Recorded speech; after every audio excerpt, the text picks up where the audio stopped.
Bon alors voilà, je pense avoir fait tout ce qu'il fallait sur le scooter. J'ai remis le rétroviseur qui tenait plus. Donc comme ça j'ai les deux rétros. J'ai réparé en fait au niveau du compteur, maintenant les aiguilles fonctionnent. Voilà, là j'ai coupé le contact et on voit que le niveau de batterie redescend. C'est uniquement pour le 12 volts, hein. Donc ça c'est pas le niveau de ma batterie 60 volts. De toute façon j'ai l'afficheur ici. Donc le compteur ici indique les kilomètres heure. Bon, j'arrive pas à régler la pendule, là j'ai les petits bitoniaux en plus qui sont partis quand j'ai redémonté le compteur. Mais bon, de toute façon ça reste tout le temps sur 12 heures. J'ai réparé le frein. Donc en fait, comme j'ai pas de tambour ni de disque à l'arrière, sur le câble j'ai mis un ressort pour que le frein revienne quand je le relâche. Et j'ai raccordé le contact de frein, le contact du feu stop sur le contrôleur pour faire le frein moteur, le frein magnétique.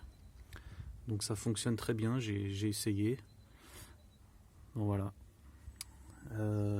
Qu'est-ce que j'ai fait d'autre? Bon bah de toute façon le klaxon fonctionne, les feux. Il me restera juste la deuxième ampoule à LED à mettre à l'avant pour que ça consomme un petit peu moins. L'ampoule halogène, c'est quand même, ça consomme beaucoup. Et voilà, donc tout est fonctionnel.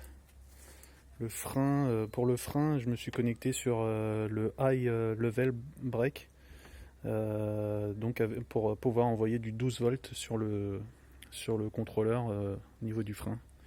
Le low level brake, c'est juste un contact sec, sans courant. Les deux freins, donc du coup comme c'est pris sur le feu stop, les deux freins fonctionnent. Frein avant et frein arrière enclenchent le frein magnétique. Et en plus il y a la régène quand on relâche l'accélérateur. C'est pas le même niveau de puissance, ça ralentit pas autant quand on lâche l'accélérateur, mais ça recharge un peu la batterie.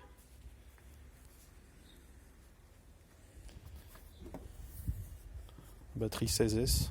Bon, j'ai balancé un peu de mousse comme ça que j'avais, enfin c'est du polystyrène, histoire de la bloquer.